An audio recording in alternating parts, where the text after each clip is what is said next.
আদর্শ পরিবার কেন্দ্রে গ্রহণ করতে হবে। নবীদের মধ্যে শ্রেষ্ঠ নবী হযরত ইব্রাহিম আলাইহিস সালাম, তাকে বলা হয় আবুল আম্বিয়া। কি বলা হয়? নবীদের পিতা বলা হয়। তার জীবনের চাওয়া পাওয়া কি ছিল জানেন? তার জীবনের বৃহত্ত চাওয়া পাওয়া কি ছিলেন? তার জীবনের চাওয়া পাওয়া ছিলেন রব্বি জাআলনি মুকিমাস সালাত ওয়া মিন যুররিয়াতি রব্বানা তাকাব্বাল দুআ। হে আল্লাহ, তুমি আমাকে সালাতি বানান। হে আল্লাহ, তুমি আমার বংশধরকে সালাতি বানান। কি বলছেন? যে আল্লাহ, তুমি আমাকে নিজে সালাতি বানান এবং আমার বংশধরকে সালাতি বানান। আদর্শ পরিবারের এক নাম্বার পয়েন্ট হচ্ছে আপনাকে নিজেকে সালাতি হতে হবে, নামাজি হতে হবে, সালাত আদায়কারী আপনাকে নিজেকে হতে হবে। আপনি যদি নিজে সালাত আদায়কারী না হন, তাহলে সন্তান কেমনে সালাত আদায়কারী হবে? আপনি যদি গান বাজনা বাদ্যযন্ত্র শুনে, সন্তান তো এটাই শুনবে। আপনি যদি প্রক্রিয়ার দিকে আপনার যদি লোক থাকে, আপনার সন্তানের দিকে লোক থাকবে।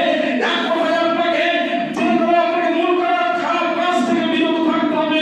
আপনাকে সালাত পড়তে আসতে হবে, মসজিদে আসতে হবে। আল্লাহ নবী জনাবে মুহাম্মদুর রাসূলুল্লাহ সাল্লাল্লাহু আলাইহি ওয়াসাল্লাম বলেছেন, ইব্রাহিম আলাইহিস সালাম বলেছেন, আল্লাহ পাক নিজে বলেছেন, ইব্রাহিম তুমি মসজিদে এসে তুমি ঝাড়ু দিবে, তোমার সন্তানও ঝাড়ু দিবে। তোমার দুই বাপ বেটার কাজ হচ্ছে মানুষ সিগারেট ফেলে ধুবে, মানুষ ময়লা ফেলে ধুবে, ওটাকে পরিষ্কার করবে, ওটাকে পরিষ্কার করবে। প্রতিটা বাপের দায়িত্ব কর্তব্য হলো নিজের সালাত আদায় করবে, সন্তানকে সালাত আদায় করতে বলতে হবে। সম্মানিত মা বোনেরা, আপনার সন্তানকে দিয়ে আপনি অন্য কাজ করতে পারেন, কিন্তু আপনি মসজিদমুখী করতে পারেন না কেন? মার একটা দায়িত্ব কর্তব্য হচ্ছে আপনার সন্তানকে মসজিদে পাঠানো, ফজরের সালাতে ডাকানো। এটা হচ্ছে মার অভ্যাস, কিন্তু তার ভাই তো সালাত আদায় করে না, তার পিতাই তো সালাত আদায় করে না। পিতাকে সালাত আদায় করতে হবে, সন্তানকে সালাত আদায় করতেই হবে, করতেই হবে। 2 সপ্তাহ আগে বলেছিলাম যে ইবাদতগুলোকে 5টা হচ্ছে ইবাদত, 5টা হচ্ছে ইসলামের খুঁটি। তার মধ্যে কালেমা বাদ দিয়ে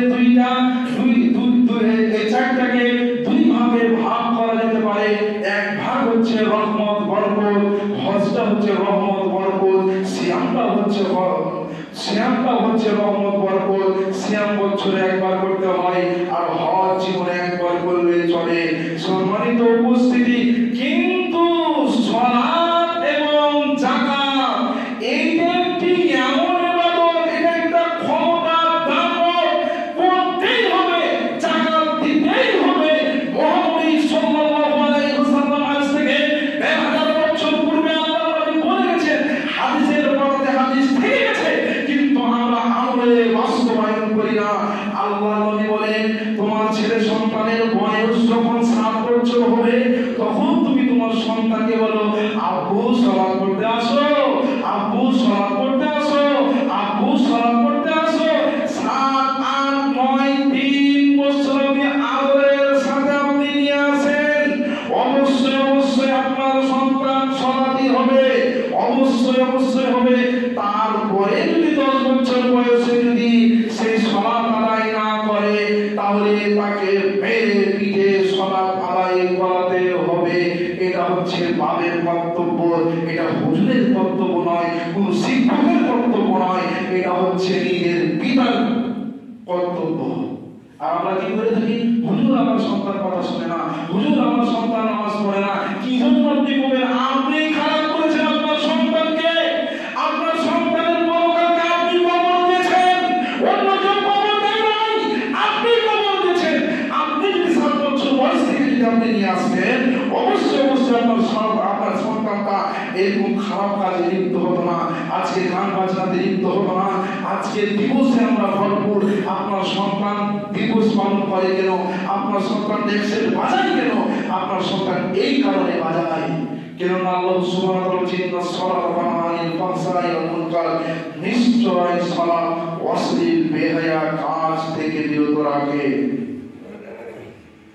তাহলে আমাদের পিতার কর্তব্য হচ্ছে আদর্শ পরিবার গঠন করার 1 নাম্বার পয়েন্ট হচ্ছে সালাত আদায় নিজে করতে হবে, সন্তানকে বলতে হবে।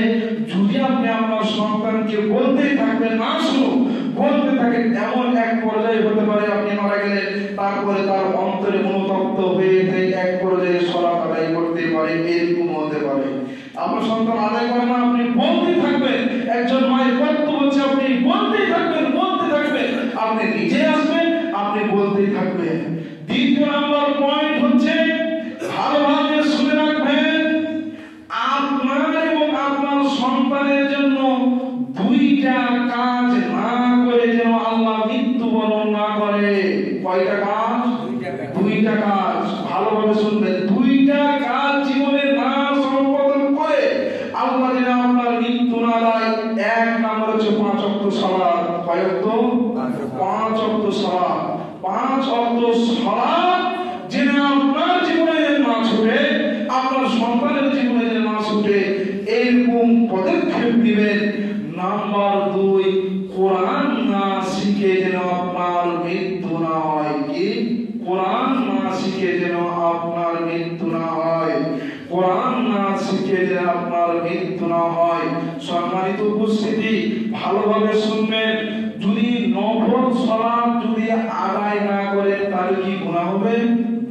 কোন কোরআন হাদিসে কি আছে গুনাহ হবে? গুনাহ হবে না। যদি আপনি আদায় করতে আপনি কি নেকি পাবেন, নেকি পাবেন। নফল সিয়াম যদি আপনি ছেড়ে দেন গুনাহ হবে? গুনাহ হবে না। কিন্তু যদি আপনি পালন করেন তাহলে নেকি পাবেন। কোরআনের ক্ষেত্রে কোথাও বলা নাই যে কোরআন না পড়লে মানুষ, কোরআন না পড়লে বেঁচে যাবে, এই কথা বলা নাই। কোরআন না পড়লে আপনাকে পাকড়াও করবে। হুজ্জাতুল্লাহ আলাইকা, কিয়ামতের মাঠে কোরআন মানুষের পক্ষে সাক্ষী দিবে, কোরআন মানুষের বিপক্ষে সাক্ষী দিবে। হয় পক্ষে সাক্ষী দিবে, না হয় বিপক্ষে সাক্ষী দিবে। পক্ষে সাক্ষী মানে যদি আপনি কোরআন অনুধাবন করেন, যদি আপনি কোরআন তেলাওয়াত করেন, কোরআনের হক যদি আদায় করেন, অবশ্যই অবশ্যই আপনার পক্ষে সাক্ষী দিবে। আর কোরআন যদি আপনি না পড়েন আপনার বিপক্ষে সাক্ষী দিবে, বিপক্ষে সাক্ষী দিবে। আর একটা জিনিস থেকে সাবধান থাকবেন, আমরা যারা 5 ওয়াক্ত সালাত আদায় করি তো করি, কিন্তু আপনি আপনার সন্তানকে বলতে থাকবেন, যাই বলুন আপনি মুসল্লি, আপনাদের গ্রামের প্রতিবেশী আছে, প্রতিবেশীকে আপনি বলবেন ভাই সালাত আদায় করতে আসেন, এই কথা আপনি বলবেন, বলবেন, না হলে বিপদে পড়ে যাবে। আপনার ভাতিজা আছে, আপনার ভাতিজা কিয়ামতের মাঠে কি বলবে জানেন? আপনার বিরুদ্ধে সাক্ষী দিবে। আপনার ভাতিজা বলবে, আল্লাহ, হে আল্লাহ রাব্বুল আলামিন, আমার চাচা আমার দ্বারাতে অনেক কাজ করে নিয়েছে, এই বাজারটা নিয়ে এসো, ভাতিজা এটা নিয়ে এসো, কিন্তু আমার চাচা আমাকে কখনো বলে নাই যে সালাত আদায় করো, কখনো বলে নাই যে সালাত আদায় করো।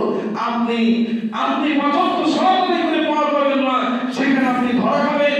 এই দাওয়াত আমাদেরকে দিতেই হবে, না হলে আপনার বিপক্ষে সাক্ষী দিবে, এই মসজিদ বিপক্ষে সাক্ষী দিবে। কবি আল্লামা ইকবাল সে বলছে কি জানেন? কিয়ামতের মাঠে একটি যুবক এসে আল্লাহকে বলবে, আল্লাহ উম্মুক জন আমার সাথে বেঈমানি করেছে, উম্মুক জন আমার সাথে বেঈমানি করেছে, উম্মুক জন আমার সাথে বেঈমানি করেছে। তখন আমরা বলবেন, আমরা বলবো যে লোকটাকে তো আমি আর চিনি না। তখন ওই যুবক বলবে, আমি ছিলাম কালনে উত্তরপাড়া জামে মসজিদ ছিলাম, ওই জামে মসজিদে তোমরা সালাত আদায় করো না। আল্লাহ তখন কি বলবে? আল্লাহ পাকড়াও করবে।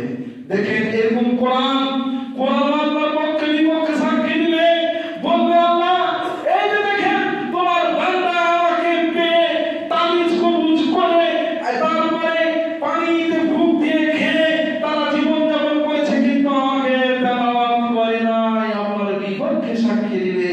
তাহলে আদর্শ পরিবার যদি গঠন করতে চাই, তাহলে আমাকে আপনাকে 5 ওয়াক্ত 1 নম্বরে সালাত আদায় করতে হবে। আর নিজে কোরআন শিক্ষা শিক্ষা করতে হবে, সন্তানদেরকে কোরআন শিক্ষা দিতে হবে, নিজেকে আপনাকে দিতে হবে, নিজে আপনি চেষ্টা করবেন, চেষ্টা করলে আপনি কোরআন তেলাওয়াত করতে পারবেন, একটা সূরা শিখতে পারবেন, শিখার উপরেই থাকতে হবে। আল্লাহ সুবহানাহু ওয়া তাআলা আমাদের জন্য আদর্শ পরিবার গঠন করার তৌফিক দান করুন, সকলে বলে আমিন। হে আল্লাহ তাআলা যা বললাম আমল করার তৌফিক দান করুন, সকলে আমিন। এই বলে আমার সংক্ষিপ্ত আলোচনা শেষ করছি। ওয়া আখিরু দাওয়ানা আলহামদুলিল্লাহি রাব্বিল আলামিন।